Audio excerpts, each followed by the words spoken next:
देखिए, R A R O के लिए हिंदी टेस्ट नंबर ये 15 है। 15 टेस्ट अब तक आपके आयोजित हो चुके हैं। अगर आप लोगों ने पिछले टेस्ट को नहीं दिया है तो पहले जाकर प्लेलिस्ट में पूरे टेस्ट को दे डालिए। अभी लगभग 10 टेस्ट आगे और कराए जाने हैं।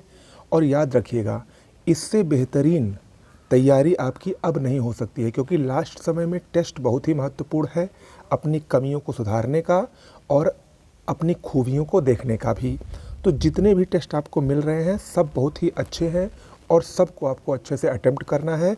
और कोशिश कीजिए, जितने भी टेस्ट मैंने करवाए हैं उन सब के जो 10-10 पॉइंट हैं, जैसे विलोम के 10 हो गए, 10 तद्भव तत्सम, उन सबको नोट कर डालिए। तो अगर आप देखेंगे तो आपके पास 25 टेस्ट के बाद लगभग 250-250 आपके पास सब होंगे। ओके, और उसी में से आपकी पूरी संभावना है कि पेपर में आ जाएगा। ओके, चलिए शुरुआत करते हैं आज के टेस्ट की। पहला प्रश्न, आकाश कुसुम ये वाक्यांश के लिए एक शब्द है। इस शब्द के लिए उपयुक्त वाक्यांश क्या होगा? देखिए, आकाश कुसुम के लिए जो वाक्यांश होता है, आकाश में फूल खिलने की सी असंभव बात। ऑप्शन सी इसमें सही होगा। अगला प्रश्न है, निम्नलिखित युग्मों में से कौन एक सही सुमेलित नहीं है? आपको बताना है। इसमें से अगर आप देखेंगे तो ऑप्शन डी, जानने की इच्छा रखने वाले को जिज्ञासु कहा जाता है, ना कि जिजीविषु कहा जाता है। जिजीविषु किसे कहा जाता है? जो अधिक समय तक जीने का इच्छुक हो। ओके, तो ऑप्शन डी इसमें सुमेलित नहीं है, शेष सभी यहाँ पर सही सुमेलित हैं। अगला प्रश्न है, वह कथा जो जन साधारण में प्रचलित हो, इसके लिए एक शब्द क्या होगा? किंवदंती। ऑप्शन सी इसमें सही होगा। जिसने ऋण चुका दिया हो, इस वाक्यांश के लिए एक शब्द होगा उऋण। इसको लोग देहाती भाषा में भी कहते हैं उऋण। ठीक है, ऑप्शन सी इसमें सही होगा। हाथ की सफाई के लिए एक शब्द क्या होगा? हस्तलाघव। हाथ की सफाई हस्तलाघव। ऑप्शन ए इसमें सही होगा। दत्तचित्त शब्द हेतु उपयुक्त वाक्यांश क्या होगा? किसी काम को चित्त लगाकर करना, उसको क्या कहा जाता है? दत्तचित्त। ऑप्शन बी इसमें सही होगा। इसमें और देख लीजिए, जो अपने देश से लगाव रखता हो, देश प्रेमी। जो देखने में प्रिय लगे, प्रियदर्शी।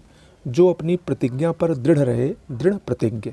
ओके, हितैषणा के लिए सही वाक्यांश क्या है? दूसरे के हित की इच्छा हितैषणा कहलाती है। ऑप्शन डी इसमें सही होगा।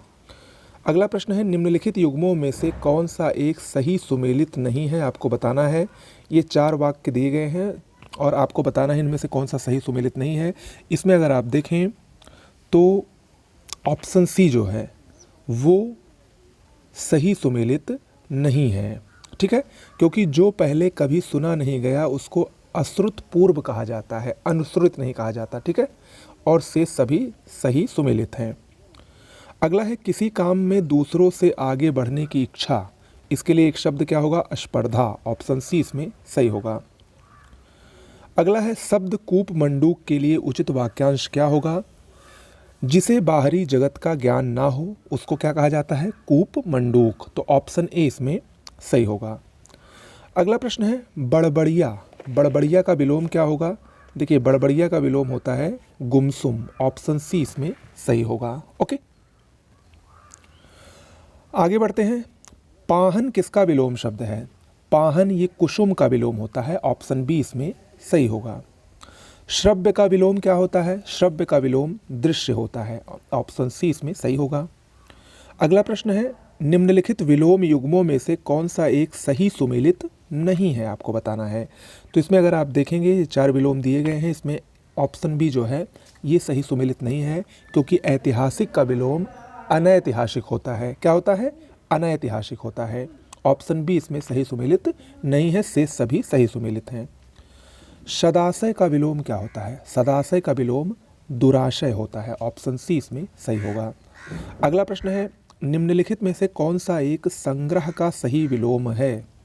संग्रह, देखिए संग्रह का विलोम विग्रह भी होता है और अपरिग्रह भी होता है। तो यानी ऑप्शन डी इसमें सही होगा, बी और सी दोनों। अगला प्रश्न है, निम्नलिखित युग्मों में कौन एक गलत है? इसमें देखिए और आप बताइए, बहुत ही आसान है ये। इसमें देखने से ही लग रहा है कि इसमें ऑप्शन बी जो है वो गलत है, क्योंकि चिरंतन का विलोम नश्वर होता है, ना कि शाश्वत होता है। ओके, और सभी इसमें सही है। निर्वृत्ति का सही विलोम शब्द क्या होता है? प्रवृत्ति होता है, ऑप्शन सी इसमें सही होगा। स्मरण का विलोम क्या होता है? स्मरण का विलोम विस्मरण होता है, ऑप्शन बी इसमें सही होगा। अगला प्रश्न है, निम्नलिखित युग्मों पर विचार करिए। शब्द और विलोम यहाँ पर दिए गए हैं, आपको बताना है कि इनमें से कौन कौन सही सुमेलित हैं। नीचे कूट दिया गया है। देखिए इसमें अगर आप देखें तो उद्घाटन का समापन होता है, बिल्कुल सही सुमेलित है। उन्मीलन का निमीलन ये नहीं होता है, क्योंकि उन्मूलन का आप लोगों ने रोपण पढ़ा है, ठीक है। आकलन का संकलन ये भी गलत है। ध्वंस का निर्माण ये सही है। तो यानी 1 और 4 सही सुमेलित है, ऑप्शन सी इसमें सही होगा, 1 और 4। ओके, चलिए आगे बढ़ते हैं। एक वाक्य में विशेषण का प्रयोग नहीं हुआ है, आपको बताना है, बहुत ही आसान है ये। वह सन्यासी है, इसमें कोई विशेषण नहीं है, तो ऑप्शन ए इसमें सही होगा, क्योंकि इसमें जो वह शब्द है वो सर्वनाम के रूप में प्रयुक्त हुआ है, ठीक है।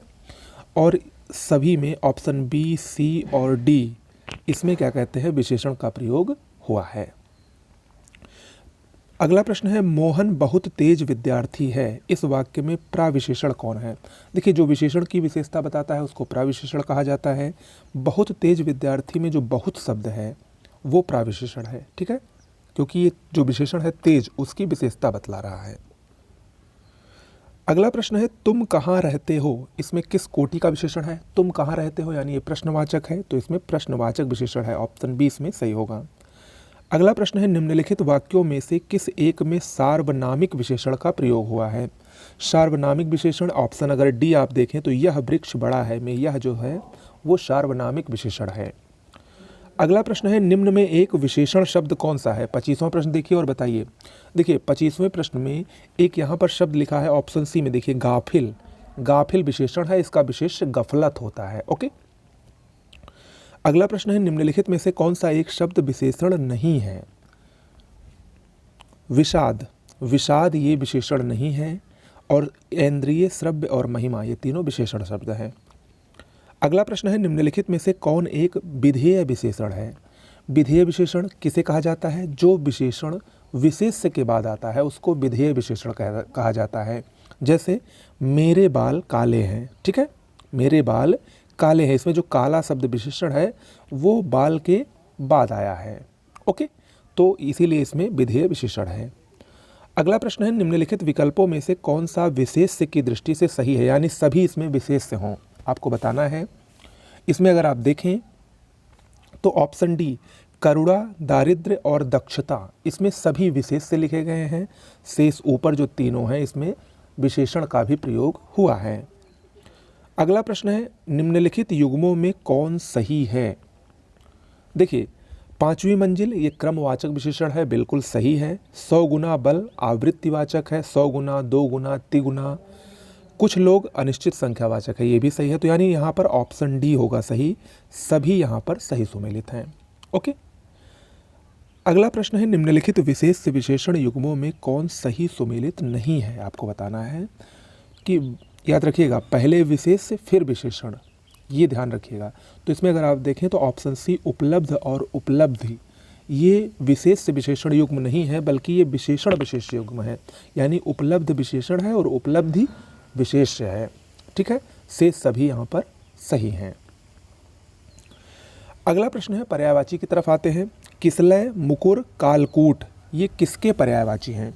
किसलय, मुकुर, कालकूट ये अगर यहाँ पर देखा जाए तो किसलय पत्ता का पर्यायवाची होता है, मुकुर दर्पण का और कालकूट विष का पर्यायवाची होता है। तो यहाँ पर ऑप्शन ए बिल्कुल सही होगा। अगला है, निम्नलिखित में से कौन सा गंगा का पर्यायवाची नहीं है? गंगा के बहुत सारे पर्यायवाची हैं, लेकिन कुलंकषा ऑप्शन सी ये गंगा का पर्यायवाची नहीं है, जबकि ध्रुवनंदा, नदीश्वरी, जाह्नवी, भागीरथी, त्रिपथगा, नदीश्वरी, विष्णुपदी ये सब गंगा के पर्यायवाची होते हैं। अगला प्रश्न है, निम्नलिखित में से कौन सा एक पर्यायवाची की दृष्टि से अन्य से भिन्न है, यानी अलग है? आपको बताना है। तो इसमें अगर आप देखें तो ऑप्शन सी अभिप्राय। अभिप्राय ये इन तीनों से भिन्न है, ठीक है, क्योंकि वांछनीय, अभिप्रेत, अभीष्ट ये सब आपस में पर्यायवाची हैं, जबकि अभिप्राय अलग है। याज्ञसेनी किसका पर्यायवाची है? याज्ञसेनी बहुत ही महत्वपूर्ण है, ये द्रौपदी का पर्यायवाची होता है। द्रौपदी के अन्य पर्यायवाची देख लीजिए, कृष्णा, पांचाली, द्रुपद, सुधा, शैरंध्री, ये सब द्रौपदी के पर्यायवाची है। और हाँ, आप लोगों के लिए एक सूचना है कि बहुत ही जल्द आपको 100 सबसे महत्वपूर्ण पर्यायवाची आपको मिलने वाले हैं। एक वीडियो उसका भी जल्द ही आने वाला है, बस तैयार हो रहा है। अगला प्रश्न है कदली, रंभा, भानुफल, ये किसके पर्यायवाची होते हैं? कदली, रंभा, भानुफल ये केला का पर्यायवाची होता है। ऑप्शन सी इसमें सही होगा। अगला है निम्नलिखित विकल्पों में से कौन सा पर्यायवाची की दृष्टि से शुद्ध है? इस पे देखिए, और इसमें अगर देखेंगे तो दल, पर्ण, पल्लव ये पत्ता का पर्यायवाची होता है। सौदामिनी, दामिनी और चंचला ये बिजली का पर्यायवाची होता है। नृपेंद्र, नृपति और क्षितीश ये राजा के पर्यायवाची होते हैं। तो यानी इसमें सभी सही है। ऑप्शन डी यहाँ पर सही होगा, सभी विकल्प शुद्ध हैं। अगला है देवद्रुम, ये किसका पर्यायवाची होता है? देवद्रुम ये कल्प वृक्ष का पर्यायवाची होता है। ऑप्शन ए इसमें सही होगा। अगला है प्रगल्भ, किसका पर्यायवाची होता है? प्रगल्भ ये घमंडी का पर्यायवाची होता है। ऑप्शन ए इसमें सही होगा। निम्नलिखित में से कौन सा यमुना का पर्यायवाची नहीं है? देखिए, यमुना के पर्यायवाची भी बहुत महत्वपूर्ण है। यमुना में तरण, तरुजा, कालगंगा, भानुजा ये सब है, लेकिन धरनी ये यमुना का नहीं बल्कि पत्नी का पर्यायवाची होता है। तो ऑप्शन डी इसमें सही होगा। अगला है निम्नलिखित पर्यायवाची युग्मों में कौन सा एक सही सुमेलित नहीं है? देखिए, इसमें अगर आप देखें तो ऑप्शन सी जल, जल का पर्यायवाची अम्ब नहीं बल्कि अम्बु होता है। अम्ब आम का पर्यायवाची होता है। ठीक है, शेष सभी बिल्कुल सही हैं। 41वां प्रश्न देखिए, इसमें से एक शुद्ध वाक्य कौन सा है? आपको बताना है। तो इसमें शुद्ध है ऑप्शन सी, वह कक्षा का सर्वश्रेष्ठ छात्र है, ये शुद्ध है। बाकी तीनों अशुद्ध हैं। इनका शुद्ध रूप देख लीजिए, जैसे ऑप्शन ए, वह बिलाप करके रोने लगी, ये अशुद्ध है। इसका शुद्ध होगा वह बिलाप करने लगी। ऑप्शन बी देखिए, बेफिजूल बोल रहे हो, इसका शुद्ध होगा फिजूल बोल रहे हो। ऑप्शन डी, वह शहर का कपड़ा लाकर बेचता है, इसका शुद्ध होगा वह शहर से कपड़े लाकर बेचता है। ओके, इस तरीके से होगा। 42वां प्रश्न देखिए, निम्नलिखित शब्दों में से कौन सा एक शुद्ध नहीं है? आपको बताना है।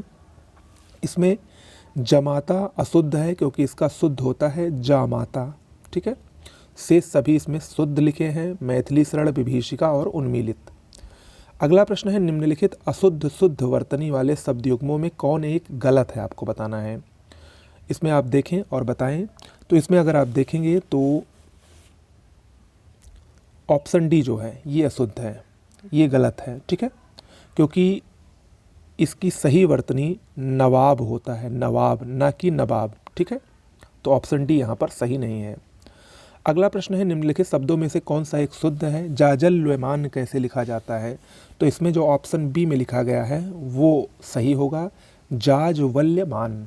ओके, 45वां प्रश्न देखिए, निम्नलिखित में से एक वाक्य त्रुटिपूर्ण है। आपको बताना है इसमें कौन सा वाक्य त्रुटिपूर्ण है। तो इसमें अगर आप देखें तो राम, सीता और लक्ष्मण वन को गए, यहाँ पर को नहीं होना चाहिए, वन गए बस, ये होता तो ये सही होता। ऑप्शन सी यहाँ पर सही होगा इसमें। अगला है निम्नलिखित विकल्पों में से कौन सा एक वर्तनी की दृष्टि से अशुद्ध है, यानी जिसमें वर्तनियाँ अशुद्ध हों, उसमें आपको बताना है। तो इसमें आप देखेंगे तो ऑप्शन सी, सी यहाँ पर अशुद्ध है क्योंकि सिंदूर यहाँ पर गलत लिखा है, सिंदूर होता है, क्या होता है? सिंदूर होता है, ऐसे लिखा जाता है। प्रदर्शनी भी गलत लिखा है, ये होता है प्रदर्शनी, ये ऐसे शुद्ध लिखा जाता है। और द्वारिका भी गलत लिखा है, ये शुद्ध होता है द्वारका, क्या होता है? द्वारका। ओके, अगला प्रश्न है वर्तनी की दृष्टि से कौन सा शब्द शुद्ध है? आपको बताना है। इसमें आप देखेंगे तो निश्चेष्ट जो लिखा है ये शुद्ध है, बिल्कुल ऑप्शन बी इसमें सही होगा। शेष सभी यहाँ पर अशुद्ध हैं। ये समुज्ज्वल की जगह यहाँ पर ऐसे इसका शुद्ध जो होगा वो समुज्ज्वल होगा। ठीक है, समुज्ज्वल होगा। अनुवादित ये गलत लिखा है, अनुदित होता है सही। ओके, क्या होता है? अनुदित, बड़ा ऊ की मात्रा रहेगा। और ऐषणा में ऐसे लिखा जाता है, ऐषणा, ये बड़ा ए नहीं रहेगा। ओके, चलिए अगला प्रश्न देखिए, निम्न वाक्यों में से कौन सा एक अशुद्ध है? आपको बताना है। इसमें ऑप्शन बी ये अशुद्ध है, यह भाग्यवान स्त्री है, ये गलत है। यह स्त्री भाग्यवती है, ये शुद्ध होगा। अगला प्रश्न देखिए, निम्नलिखित में से कौन सा एक वाक्य शुद्ध है, आपको बताना है। इसमें अगर आप देखें ध्यान से तो ऑप्शन डी, एक गाय, दो घोड़े और एक बकरी मैदान में चर रही हैं, ये वाक्य शुद्ध है। शेष सभी यहाँ पर अशुद्ध हैं। ओके, पिताजी सकुशल पूर्वक नहीं बल्कि सकुशल पहुँच गए, ऐसा होता तब शुद्ध होता। हल्का सा हवा का झोंका नहीं, हवा का हल्का सा झोंका आया। और शत्रु पर गोलों और तोपों से आक्रमण कर दिया गया, ऐसा होता तब सही होता। ठीक है, 50वां प्रश्न देखिए, निम्न वाक्यों में से कौन सा एक अशुद्ध है, आपको बताना है। तो इसमें अगर आप देखेंगे तो ऑप्शन ए ये अशुद्ध है, मुझे आज मेरी बहन को भोपाल भेजना है, ये अशुद्ध है। इसका शुद्ध रूप होगा मुझे आज अपनी बहन को भोपाल भेजना है, ना कि मेरी। ओके, चलिए आगे बढ़िए। श्यामल किसका तत्सम होता है? श्यामल सांवला का तत्सम होता है। ठीक है, सांवला का, ऑप्शन बी इसमें सही होगा, सांवला। अगला प्रश्न है, निम्नलिखित शब्दों में से कौन सा एक तत्सम नहीं है, आपको बताना है। इसमें से अगर आप देखें तो साला, साला एक तद्भव शब्द है, इसका तत्सम स्याल होता है। शेष यहाँ पर सभी तत्सम है। अंग प्रौछा का तद्भव अगौछा, किंवदंती का अफवाह और गोधूम का गेहूँ होता है। 53वां प्रश्न देखिए, कौन सा युग्म तत्सम की दृष्टि से अशुद्ध है, यानी दोनों तरफ तत्सम यहाँ पर लिखे गए हों। इसमें ऑप्शन बी, कंकती, कंकती और कटहरा, कटहरा इसमें तद्भव है, कटहरा का तत्सम काष्ठगृह होता है। ठीक है, तो ऑप्शन बी इसमें सही होगा। वर्धकी किसका तत्सम होता है? वर्धकी, वर्धकी बढ़ई का तत्सम होता है, ऑप्शन बी यहाँ पर सही होगा। देखिए, बैल का तत्सम वृषभ होता है, बिच्छू का वृश्चिक और बाघ का व्याघ्र होता है। 55वां प्रश्न देखिए, निम्न युग्मों में से कौन सही सुमेलित है? खुजली का तत्सम खरजू, कत्था का क्वाथ, ओखली का उलूखल, ऑप्शन डी यहाँ पर सही होगा, सभी यहाँ पर सही हैं। अगला प्रश्न है, निम्नलिखित में से कौन सा एक तत्सम तद्भव युग्म नहीं है, यानी पहले तत्सम लिखा हो और बाद में तद्भव लिखा हो। तो यहाँ पर ऑप्शन डी, हाथी हस्ती, क्योंकि ये तद्भव तत्सम युग्म है, ना कि तत्सम तद्भव, क्योंकि हाथी जो है ये तद्भव है और हस्ती तत्सम है। और यहाँ पर पूछ क्या रहा है, पहले तत्सम बाद में तद्भव। तो इस तरीके से भी प्रश्न आ सकते हैं, तो इसका भी आप लोग ध्यान रखिएगा। संदंसिका, ये किसका तत्सम होता है? ये सड़सी का तत्सम होता है, ऑप्शन डी इसमें सही होगा। निम्ब का तद्भव रूप क्या होगा? निम्ब का तद्भव ये नीम होता है, ऑप्शन बी इसमें सही होगा। अगला प्रश्न है, निम्न में कौन सा एक तत्सम शब्द नहीं है? आलस्य गोपाल, चटिका पीढ़ी, पीढ़ी, पीढ़ी एक तद्भव शब्द है, इसका तत्सम पीठिका होता है। ठीक है, शेष यहाँ पर तीनों जो हैं वो तत्सम हैं। आलस्य का तद्भव आलस, गोपाल का ग्वाल और चटिका का चिड़िया होता है। अगला प्रश्न है, निम्नलिखित तद्भव तत्सम युग्मों में कौन सा एक सही सुमेलित नहीं है, आपको बताना है। इसमें देखिए, इलायची का एला होता है, बिल्कुल सही। ऑप्शन बी यहाँ पर सही सुमेलित नहीं है, क्योंकि लोमड़ी का जो तत्सम होता है वो लोमसा होता है, ना कि श्रृंगाल। श्रृंगाल तो सियार का तत्सम होता है। ठीक है, जबकि केकड़ा का करकट बिल्कुल सही है, हुलास का उल्लास सही है। ओके, तो ये आपके पूरे 60 क्वेश्चन का एक और टेस्ट हुआ आपको। अब आपको 15 टेस्ट मिल चुके हैं।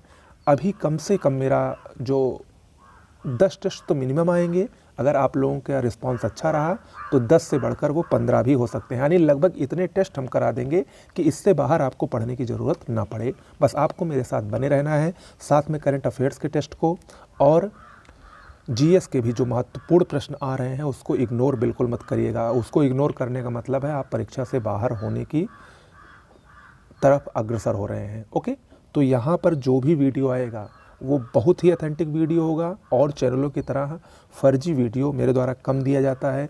जो कुछ दिया जाएगा वो आपके हित के लिए सर्वोपरि होगा। ओके, नमस्कार।